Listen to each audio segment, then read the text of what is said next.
40% of Americans earning over $300,000 a year say they live paycheck to paycheck. Goldman Sachs published that number in their 2025 survey, and I had to read it 3 times to believe it. People pulling in triple what the median American family earns, telling a bank with a straight face that they're one broken dishwasher away from a crisis. If you've ever stood in your office kitchen looking at a coworker's watch, a coworker's car, a coworker's Instagram vacation, and wondered how the math works on their salary, the answer is, it doesn't. The math has never worked. My name is Nick, and I've spent way too much time reverse engineering how the average American worker actually pays for the lifestyle they're showing off. Because once you understand it, the whole office starts looking different. The BM view in the lot, the kitchen remodel, the Cabo tan, none of it means what you think it means. This isn't a story about budgeting. It's a story about a collective illusion, and the bill is coming due. Hit subscribe. Let me unpack that Goldman stat because it's the foundation for everything else in this video. 40% of $300,000 earners living paycheck to paycheck. Not a few of them. Almost half. And here's the part that should actually alarm you. It's a higher rate than people making $100 to $200K a year, where it's closer to 25%. So as income goes up, financial stress doesn't go down. It goes up. Which makes zero sense until you understand what's really happening. Your first reaction is probably the same as mine was. These people are lying, or they're delusional, or they're just complaining for sport. But Goldman didn't leave it there. They actually asked why. The answer they got, quote, lifestyle creep. Luxuries have become necessities. In plain English, these people spent the raise. Every single one of them. They got a promotion, bought a bigger house, got a bonus, leased a nicer car, got a windfall, booked a vacation, over and over until the math on a $300,000 salary looks exactly like the math on a $60,000 salary. Stressful, tight, and vaguely hopeless. And I'm not pretending I'm above this, by the way. I've done the kitchen math. I've stared at a coworker's car and wondered what I was doing wrong. Everyone has. That's what makes this so effective as an illusion. It works on smart people too. A Bank of America study from late 2025 found that about 1 in 5 households earning over $150,000 show behavioral signs of living paycheck to paycheck, meaning almost every dollar that comes in is already spoken for before it hits the account. Bankrate's 2025 data showed that 59% of all Americans couldn't cover a $1,000 emergency from savings. 27% of American adults have literally zero emergency savings, the highest since 2020. So here's what's actually happening in your office. Let's call him Greg. When Greg tells you about his remodel and his trip and his wife's SUV, there is a non-trivial chance that Greg is also the guy who would absolutely spiral if his dishwasher broke. Next Tuesday. The watch, the car, the vacation, none of that proves he has money. It proves he spent money. 2 completely different things, and our entire culture has convinced us they're the same. This is the first thing you have to internalize before anything else in this video makes sense. Looking wealthy and being wealthy have basically nothing to do with each other. In fact, they're often inversely correlated. The Ramsey Solutions Millionaire Study, the largest behavioral study of actual American millionaires we have, found that the average millionaire drives a 4-year-old car with around 41,000 miles on it. That's it. That's the car. Not a G-Wagon. A 4-year-old Honda Pilot that's been through 1 family vacation and a lot of drive thrusts. Meanwhile, Greg is out here leasing a BMW X5 for about $1,000 a month to look like what he thinks a millionaire looks like. And he's not. He's just broken a nicer jacket. But how? Logistically, how is he pulling this off? How do you keep the illusion going month after month? Grab a snack because this is where it gets dark. The short answer is debt. The long answer is more interesting because the debt has gotten creative. Let's walk through the scaffolding 1 layer at a time. Layer 1, credit cards. As of Q4 2025, Americans are sitting on $1.28 trillion in credit card debt. That's a T, as in trillion. Total household debt in this country is now $18.8 trillion, the highest in history. The average credit card APR right now is about 21.5%, and the average balance for someone carrying debt is $7,886. 47% of cardholders now carry a balance month to month, up from 39% just 4 years ago. And here's the really dark one. 23% of people with credit card debt believe they will never get out of it. They've given up. They're paying 21% interest forever. Layer 2, buy now, pay later. This is the stealth weapon, and it's everywhere. Klarna, Afterpay, Affirm. It doesn't show up on your credit report the same way, which is why nobody knows their coworker is using it. In 2025, LendingTree found that 25% of BNPL users were using it to buy groceries, up from 14% the year before. But here's the part nobody talks about. 32% of BNPL users earning over $100,000 a year use it to bridge to the next paycheck. That's the highest of any income group. The high earners are the most dependent on payday loan style financing for basic living. Ever wonder why everyone's vacation photos look so casual now? Because admitting you're still paying for Coachella in September is embarrassing. Billboard reported that roughly 60% of Coachella 2025 general admission ticket buyers financed their ticket with Klarna. So when you see those festival photos on LinkedIn, a lot of those people are still paying for the ticket well into fall.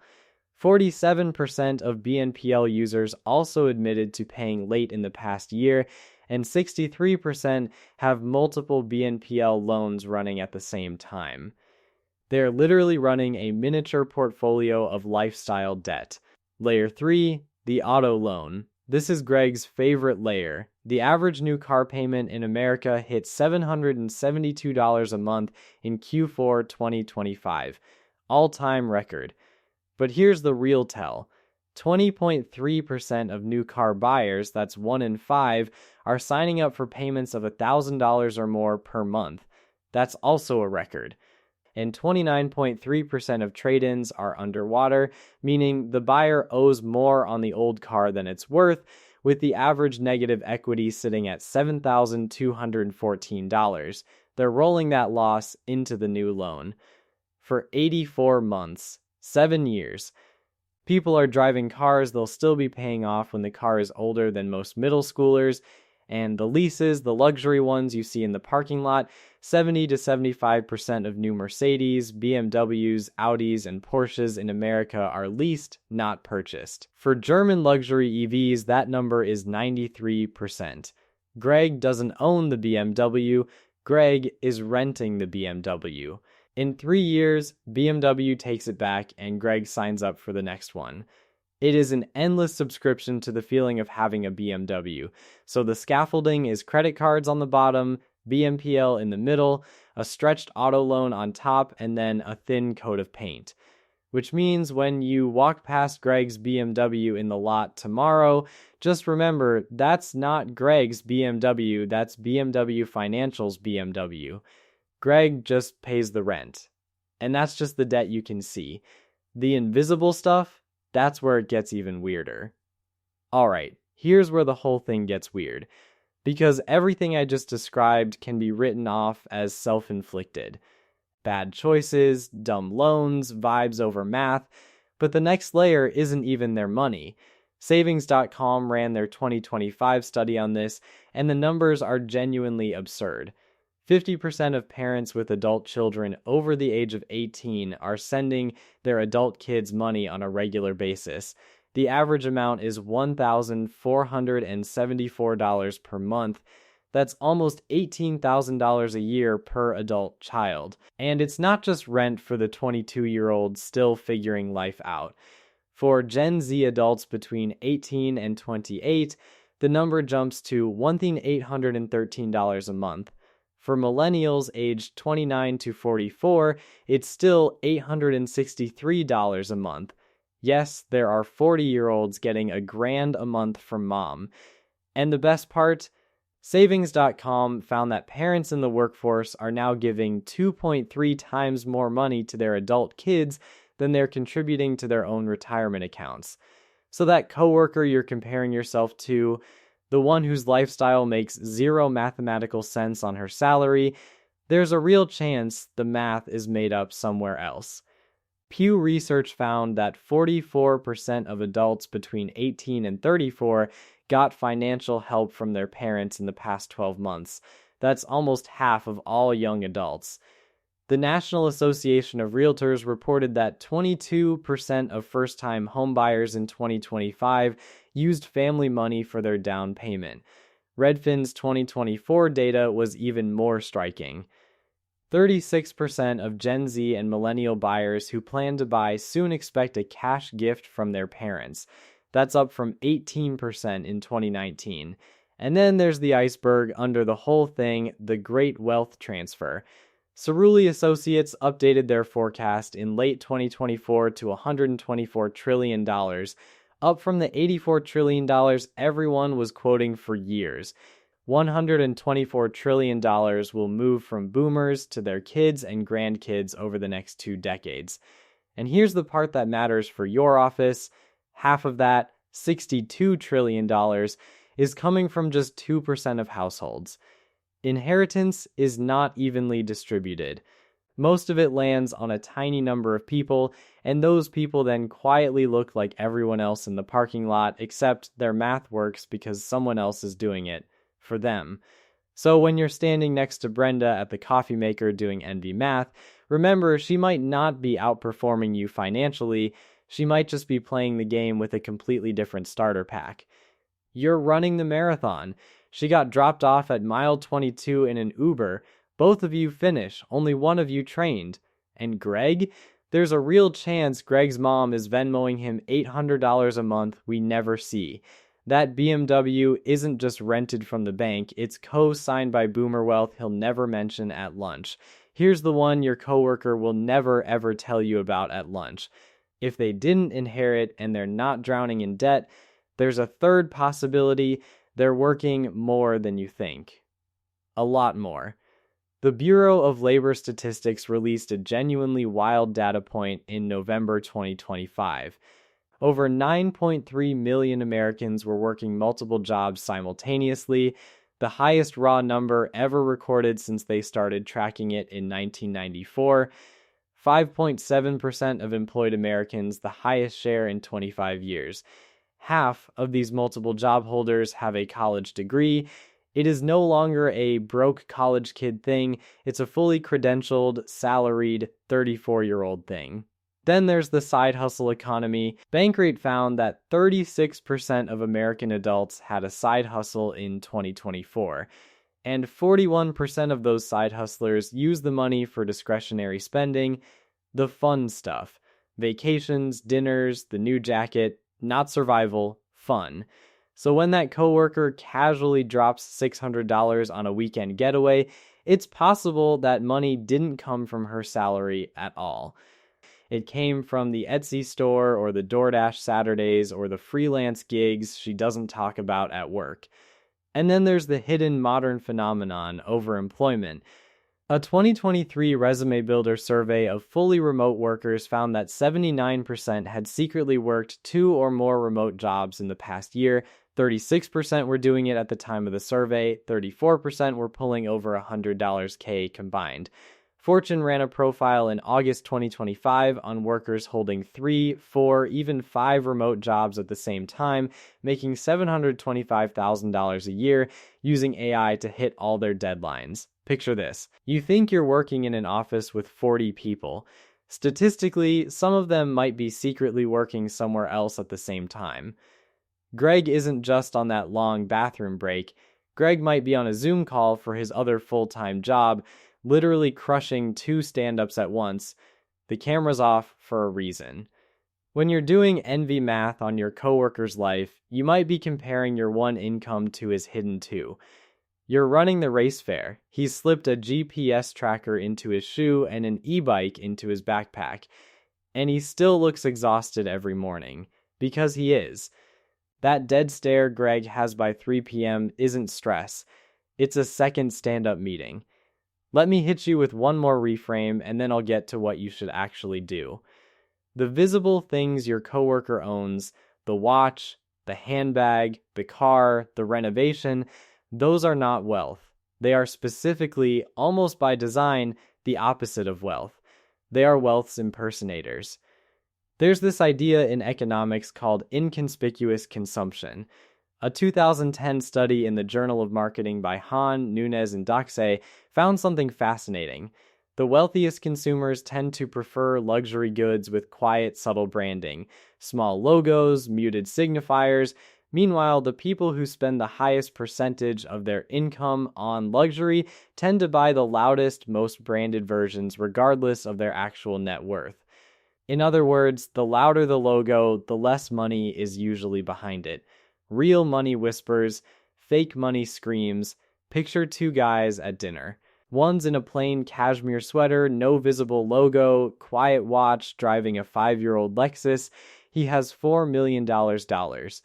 3 tables over, there's a guy with a loud designer belt, a loud watch, Range Rover Sport parked out front. He has $12,000 in his checking account and a HELOC nobody knows about. Both of them are performing something. Only one of them is performing wealth. The other is performing the performance of wealth. Guess which one you notice? The numbers back this up brutally. The Hermes Birkin, long marketed as the ultimate investment bag, has dropped in resale premium from 2.2 times retail in 2022 to just 1.4 times in late 2025. Rolex prices on the secondary market are down more than 15% from their 2022 peak. Patek Philippe Nautilus models have dropped roughly 30% in a single year. If you had put $10,000 into a Birkin 10 years ago, it's worth about $19,000 today. If you had put that same $10,000 into the S&P 500, it's worth between $30,000 and $40,000. The stock market quietly crushed the investment piece. Nobody wants to tell you that because nobody's making a TikTok about it. And the subscription stuff, the small expenses, those are quietly draining people too. C+R research found that Americans think they spend about $86 a month on subscriptions. The real number is $219. That's a $1,600 a year blind spot. 42% of people admit they're paying for subscriptions they forgot about. Your coworker isn't just fighting his car payment, he's also getting slow bled by 6 streaming services, 2 fitness apps, and a meditation app he hasn't opened since 2022. So when you look at your coworker's life and feel small, remember what you're actually looking at. A stage set. Props rented from various lenders, a costume with a 4-year payment plan, and a guy who genuinely cannot afford to take a Tuesday off. So, where does this leave you? Hopefully in a better place than where you started. Because here's the thing nobody's going to tell you at the office. You are not behind. You are not doing it wrong. The people you think are winning are largely performing a very expensive play, and the ticket price is their entire future. Remember the 40% of $300K earners living paycheck to paycheck? Those are the people you're trying to impress. That's the finish line you're sprinting toward. That's the cage. Real wealth in America looks almost boring. The Ramsey Millionaire study of over 10,000 actual millionaires found that 79% received 0 inheritance. 33% never earned 6 figures in a single working year in their entire career. The top 5 millionaire careers in order were engineer, accountant, teacher, management, and attorney. Teacher made the top 5, not doctor, not tech bro, teacher. 8 out of 10 invested in their workplace 401k. 94% lived on less than they made. Roughly 3/4 had never carried a credit card balance in their lives. They drove paid-off Toyotas. They lived in modest homes. They were not on Instagram. And the killer number, if you take the current average new car payment of $772 a month, and instead of making that payment, you invest it from age 25 to 65 at historical stock. market returns, you end up with over $6 million. $6 million. That is the exact dollar amount difference between the coworker leasing the BMW and the quiet coworker driving the 2019 Camry. Same salary, different car, different retirement. One of them is showing off now, the other one is going to own everything later. So the next time Greg walks into the office kitchen with a new watch and a Cabo tan, do not spiral, do not compete. Do not open your banking app in a panic. Just smile, nod, and go quietly automate your 401k, pay down whatever balance is eating you alive, and keep driving your car until the wheels fall off. Because in 15 years, when the music stops and the loans come due and the parents stop sending checks, the person you envied today is going to be asking you how you did. Quietly. At a different coffee maker. That's the ugly truth about how your coworkers afford their lifestyle. Most of them don't. You just can't see the bill yet. Hit the like button, subscribe for more breakdowns like this, and I'll see you in the next one.